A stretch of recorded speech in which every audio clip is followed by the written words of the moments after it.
Whether you're new to this channel or you're a returning subscriber, I want to say welcome back to my kitchen, or as I like to call it, the sweet spot.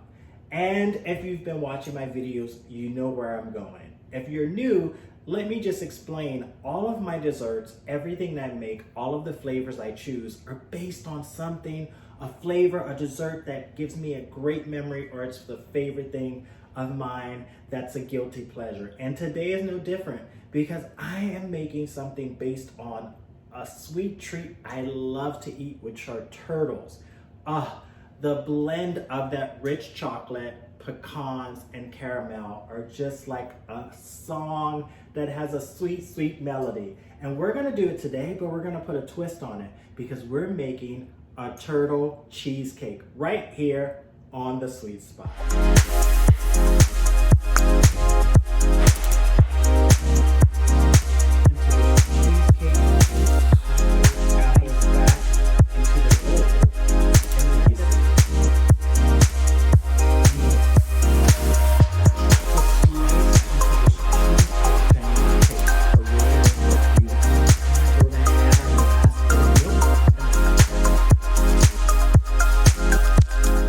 The first step to making any cheesecake, of course, is the foundation, the crust.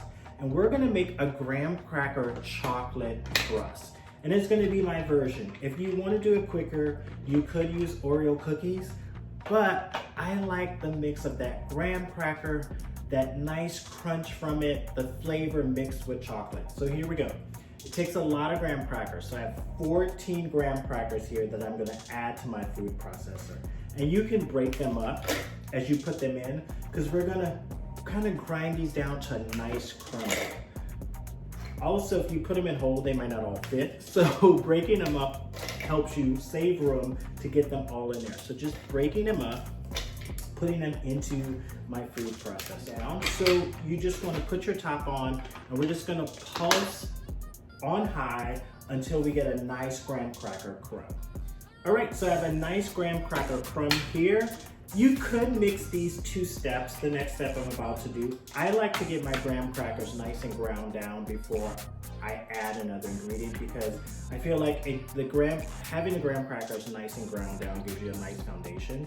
But what I'm gonna do, I'm gonna add in the chocolate chips and grind them down with the graham crackers, also adding in my cocoa powder, my sugar, and my pinch of salt. And we're just gonna pulse those once again on high until we see the chocolate chips ground down, we see that sugar and cocoa powder really combine with those graham crackers. All right, I'm gonna move some things aside before we continue. And as you can see, I have a nice chocolate graham cracker base, because you can see it change from that beautiful golden brown with the graham crackers to nice toasted brown because of that cocoa powder and chocolate chips. Now I'm gonna add in my melted butter. So I'm just gonna pour it around. And yes, I use a lot of butter because I find if I don't use enough, the crust can tend to break when I pre-bake it. So that butter is kind of the glue that holds it all together. So putting your top back on, and you're just gonna pulse this again until all of those ingredients come together, and they're gonna kind of form like a dough. They're gonna start to clump together so we can press them into our springform pan. Right. So my crust is ready to be pressed into my pan. Before I do that, I have a sheet of parchment paper here. I'm gonna take the spring from around the pan, and I'm gonna put my parchment paper right over that bottom layer, then bring in my top, press down, and just snap that spring on. So that gives me a nice base so that my cheesecake doesn't stick to the bottom of the springform pan, because sometimes it can stick and it breaks up and it just creates a mess. This way it assures that you get a nice release from the pan. Also, when we put the foil around it for the water bath, you're giving yourself an extra layer of protection. So using a spatula, I'm just gonna take and just kind of pour all of that crust, or that batter for our crust, into the pan. And just get it all in there. Every little bit counts, because we're gonna press this in. All right. think I got it all. Now, using the back of a glass or a measuring cup, you can press the crust evenly down into the bottom and around the sides. And just taking and pressing and making it as even as possible, and just pressing it down and spreading that an even layer of that crust around your cheesecake pan. And once you get that nice even layer on the bottom, then you just take your measuring cup and press it along the sides to kind of build up the sides. And you just keep doing that around the entire pan until you have a nice crust wall around your entire cheesecake pan. The crust is completely pressed into our springform pan. It's now time to pre-bake. So we're gonna pre-bake this crust on 325 degrees for 8 to 10 minutes. Just watch until it gets firm and it sets up. It can take anywhere from 8 to 10 minutes depending on the heat of your oven. So I'm gonna pop this into the oven. I'm gonna set my timer for 8 minutes, and if I feel like it needs longer, I'm gonna go the extra 2 minutes. You can decide based on how you know your oven bakes. So let's pop this in the oven so we can start on the magic part, which is the turtle layer. My crust is out of the oven, it's cooling down. It's now time to make our turtle layer. The first thing we're gonna do is prepare our caramel. You can use a ready prepared caramel. That's what I chose to do. If you wanna make your own, that's perfectly fine. I just find it's easier just to go to the store and buy the already prepared dessert caramel. So just get all of that caramel into a bowl, and then we're going to take our flour and whisk that together. What the flour does is give the caramel a little bit more stability when you put it into the cheesecake, so that you don't have like a gloppy mess at the bottom. You have a really stable caramel layer with your cheesecake. All right, so that's prepared.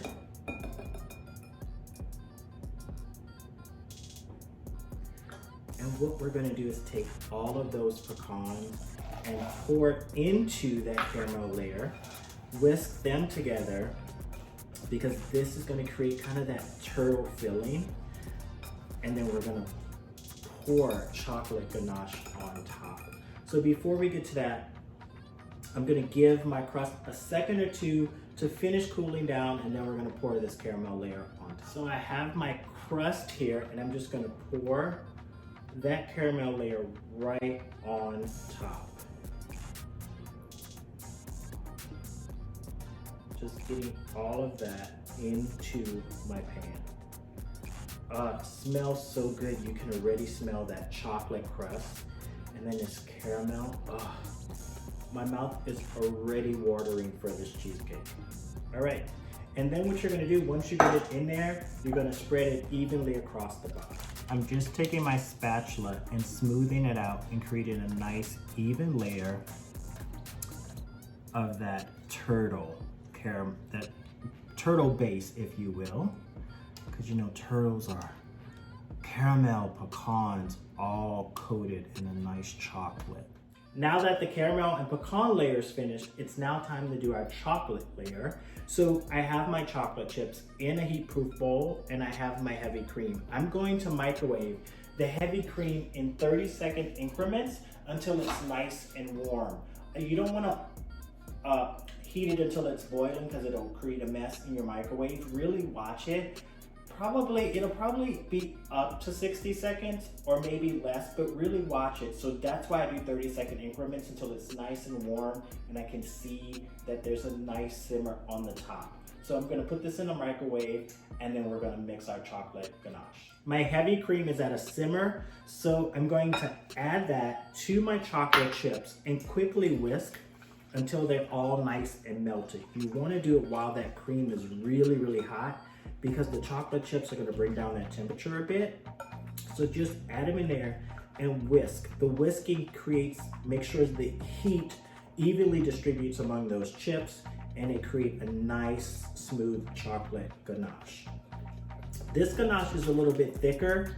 A thinner ganache would be, I would have the same amount of heavy cream as chocolate.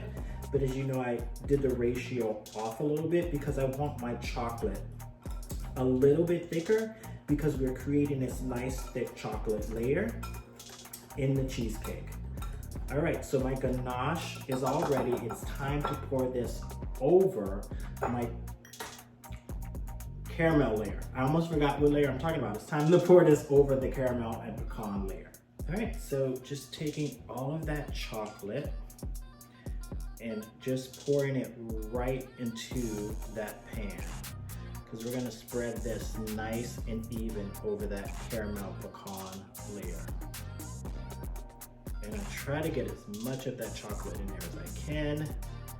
And then using my spatula, I'm just gonna smooth this out as well. And once again, just smoothing it out as even as possible over the caramel layer. Almost at the finish line, the last layer we need to make is the magic cream cheese layer. So we have our foundation. So it's just to recap, we have our graham cracker chocolate crust.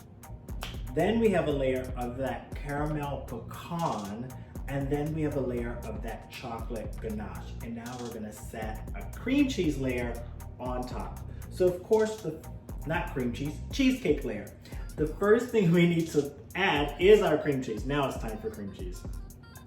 Please forgive me because sometimes I always say we're making the cream cheese layer instead of the cheesecake layer because there's so much goodness in here and so much cream cheese. So we have our cream cheese in our mixer. We're gonna mix that on medium until it's nice and smooth. All of our cream cheese is nice and smooth. So we're gonna add our sugar, and we're gonna combine the cream cheese and the sugar together, and then we're gonna move on to our eggs. All right, it's now time to add the eggs, but before we add the eggs, just know, when you're making a cheesecake, you're gonna need to scrape the bottom of your bowls because you're dealing with light fluffy cream cheese. Sugars are heavier, so they love to pool at the bottom. So always kind of stir up the bottom with your spatula. I'm gonna add my eggs in 2 at a time. So we're gonna get 2 of them in there and then mix that together on medium, and then we're gonna add the other 2. All right, also once again, scraping is key because the eggs are the thing that kind of helps that cream cheese smooth out. If you don't scrape your paddle, scrape the bottom of your bowl, you can end up with lumps of cream cheese in the middle of your cheesecake. So we're gonna add those other 2 eggs. Really make sure that's combined by blending on medium. And then we're gonna add our remaining ingredients, fill our pan, and pop this baby in the oven. It's time to finish up our cream cheese, or cheesecake batter with our sour cream. Told you I was gonna call it cream cheese again. Sour cream. I think it's because my brain is like, there's cream cheese in there, so it should be called cream cheese. All right, my vanilla extract, flour, and lastly, I do a pinch of salt. I am going to blend that on medium until it's nice and smooth because this is our last mix. So we want to make sure that batter is nice and smooth and creamy before we add it to our springform pan. We have come to that magical time where it's now time to add the cream cheesecake layer to our pan. Told ya, keep saying cream cheese, but cheesecake layer. So just taking your spatula and making sure all of that cheesecake goes right into your pan. Looks so good. It's so nice and fluffy. So just taking my spatula, getting it all in there. Make sure I get it off the bottom. All right, that's the last of it. And just smoothing it out and making sure it's nice and even across the pan. I'm just gonna turn mine a little bit. Looks so good. So now we have to prepare our water bath. So I'm gonna clean up a little bit. We're gonna come back and then I'm gonna show you how I prepare the springform pan for the water bath and tell you how long we need to bake the cheesecake.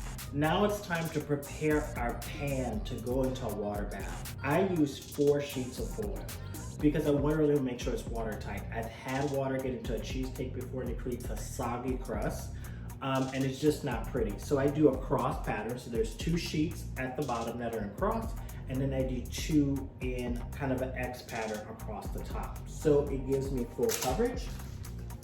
Then I put the cheesecake in the middle. And as you can see, I still have this parchment paper here. I bring up the sides. Sorry, it's noisy, so I'll recap. I bring up the sides, then I fold down. So I'm assured that the foil is catching at the top and it's not kind of shrinking toward the middle of the bottom. So I know I don't have any water getting in my cheesecake.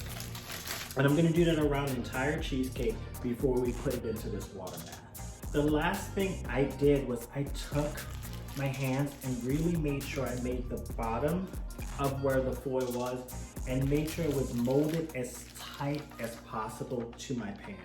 Now I have my baking pan here, and you want to use a deep roasting pan. I'm going to put my cheesecake right in the middle.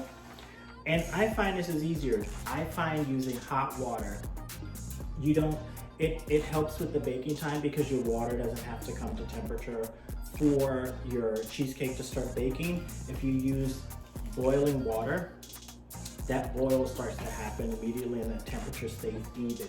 I like to use a tea kettle, so because you don't want water inside your cheesecake. So just lightly pouring that water into the pan, making sure I don't get any on the cheesecake or splash any behind that foil. And you want to fill your pan halfway up the cheesecake. All right, there we go. So our water's in our pan, our cheesecake's ready to go in the oven. We're gonna bake this at 350 for 60 to 70 minutes. Set your timer for 60. If you see at 60 minutes, there's no longer, it moves a little bit, but there's no jiggle in the center. If the center's real soft and jiggly, go ahead and keep it in for an extra 5 to 10 minutes, but if at 60, it's pretty firm, you can take it out and let it start cooling. Once you've checked your cheesecake and it's completely baked, you want to turn your oven off and let your cheesecake sit in the oven for an additional 30 minutes. What that'll do, it'll allow the cheesecake to slowly cool and come to temperature and stay nice and firm. So we're gonna give that 30 minutes and then we're gonna remove it from the oven. It's been 30 minutes. I removed my cheesecake from the oven. Now I'm going to remove my cheesecake actually from the water bath. Because it's been in the oven, it's not extremely hot. So just using the edges of that foil, moving it onto a cooling rack. I am going to remove the foil and let it sit on a cooling rack without the foil. And I want to let that cool for at least an hour or so before we stick it in the refrigerator. So I'm going to give this a little time to cool, but first remove the foil and let it cool and come to room temperature. Once your cheesecake has cooled to room temperature, you can then remove the spring from around the pan. So I'm just going to release the spring, take it off, and then I'm gonna plate this and we're gonna put our caramel and pecan topping on top of our cheesecake. I've now plated my cheesecake and completely removed it from my pan. Be careful, if you find that your cheesecake is still a little unstable, not as solid, put it in a refrigerator for a few hours. Let it kind of set up before you remove it. You want it a little solid. So just kind of gauge it. If you remove that spring and you still feel like it's not set up as much, let it sit in a refrigerator a little bit before this next step, 2 to 4 hours before this next step, because we're gonna let this sit overnight once we do this. So I have my additional caramel topping here, and we're gonna do a caramel coating on top of the cheesecake. So I'm pouring a little caramel on top. I have a little knife here so I can smooth it out. You want to smooth out a nice layer of that caramel. Just smooth it out and get a nice layer. It doesn't have to be really thick. You're just doing a nice coating of caramel right across the top of the cheesecake. I need a little bit more caramel on mine. So we're going to take the remaining and kind of pour on top. Move over to my knife. And just once again, making sure that caramel smooths a nice layer right across the top of my cheesecake. Okay, so I have my even layer of caramel across the top of my cheesecake. The next thing I'm gonna do is just take pecans, and we're just gonna kind of spread them around. I like to do the pecans at this time because once that caramel sets, it kind of holds those pecans in and locks them in. So no rhyme or reason. Once again, I like a lot of pecans. So it calls for a 1/2 cup to 3/4 of a cup. It really depends on how much pecans you want to put on the top of your turtle cheesecake. I'm gonna pack mine with pecans, just because once again, I like pecans. So just packing them in and really getting a nice layer of pecans. And then we're gonna put this cheesecake back into the refrigerator and let it set. Now let's say you did this process, made the cheesecake early in the day. You wanna let it set up for at least 4 hours. Then when you do this step, you want it to set in the refrigerator another 2 to 4 hours because you want that caramel to really set up. That's why I say overnight. You make the cake one day, you let it set for 4 hours, put on your caramel, put it back in the refrigerator for overnight and enjoy it the next day. But once again, it just depends. I'm just gonna say, I'm giving you a gauge of hours, but if your caramel has set up in a few hours in your refrigerator, go for finishing up. I just like to let it sit up because when I put the next layer, which is the chocolate ganache, the caramel it just sets up perfectly and the caramel doesn't run off the sides. All right, so I'm gonna finish putting some more pecans on top, yes, because I really love pecans, and then throw this in the refrigerator. And then tomorrow we're gonna add our chocolate ganache and it's gonna be all good. Now that our cheesecake is chilling in the refrigerator, like I said, once again, I put mine in overnight, so I've come back the next day, but at least 4 to 6 hours after you put that caramel on top, because your cake should be set, your cheesecake should be set, but you want that caramel to set as well. So final topping is our chocolate ganache. Trust me, all of these steps is worth it once you taste this cheesecake. So we're gonna do the step we did earlier. Remember, we made a chocolate ganache to put in the bottom layer of our cheesecake. Same step, it's just a little more cream. So we're gonna put our cream into the microwave, 30-second increments until it gets warm. Remember, watch it, you don't want it to boil over, but you do wanna see it simmer a little bit because we're gonna mix that with those chocolate chips and make a really smooth ganache. So my cream is nice and warm. It took a minute, 2 rounds of 30-second increments. So I'm just gonna put my chocolate chips, I'm putting mine into a measuring cup with a spigot or a spout, if you will, because I'm going to show you how I'm gonna use this empty ketchup container or condiment container to create those chocolate designs on my cheesecake. So just adding all of that cream, taking my whisk, just like we did before, and you wanna quickly whisk and keep that chocolate moving to melt and create that nice ganache. Now with this ganache, you'll notice the ratio of cream to chocolate is a little bit closer to 50-50 than we did for the bottom layer, because we want this to be a smoother ganache, whereas we had a thicker ganache to go into the bottom of the cheesecake. So you'll notice this one is a little bit more cream in it. All right, so I'm gonna add it to my condiment container, but I'm gonna tell you there's 2 ways you can add this onto the cheesecake. So once I get this in the container, clean off a little bit, we're gonna add the chocolate ganache to our cheesecake.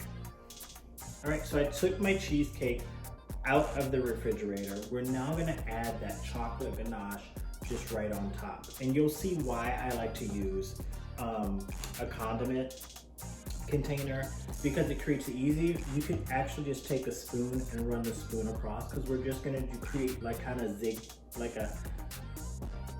lines across, vertical and horizontal, creating kind of like a zigzag on top of the cheesecake. So just starting on the end, as you can see, I'm just running it back and forth, just getting that chocolate right over the top of the cake. and just going back and forth. There's no rhyme or reason on how you do it, and it doesn't have to be clean because remember, we're creating this turtle cheesecake. So you want that chocolate drizzle to kind of be everything. And just let it go over the sides and just cover the top of that cheesecake with your chocolate ganache. Don't worry about if it gets on the plate. This step is a little messy. So that's what I said, if you take a spoon and go across, it's the same process. And that's it. That's my turtle cheesecake. I do have a little bit of extra pecans here that I'm just gonna throw on top. You don't have to. Like I told you, I love pecans, and I see they've all been covered, so I'm just gonna throw these on top. All right, and there we have it, our turtle cheesecake.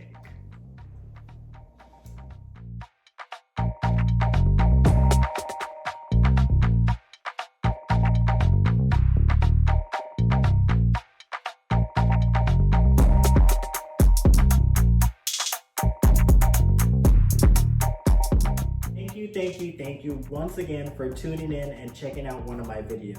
I hope you enjoy this turtle cheesecake. I know I will very soon. It's not gonna last long, trust me. I have more delicious recipes to come. Hit like, subscribe, come back and see me in my kitchen, which we call the sweet spot.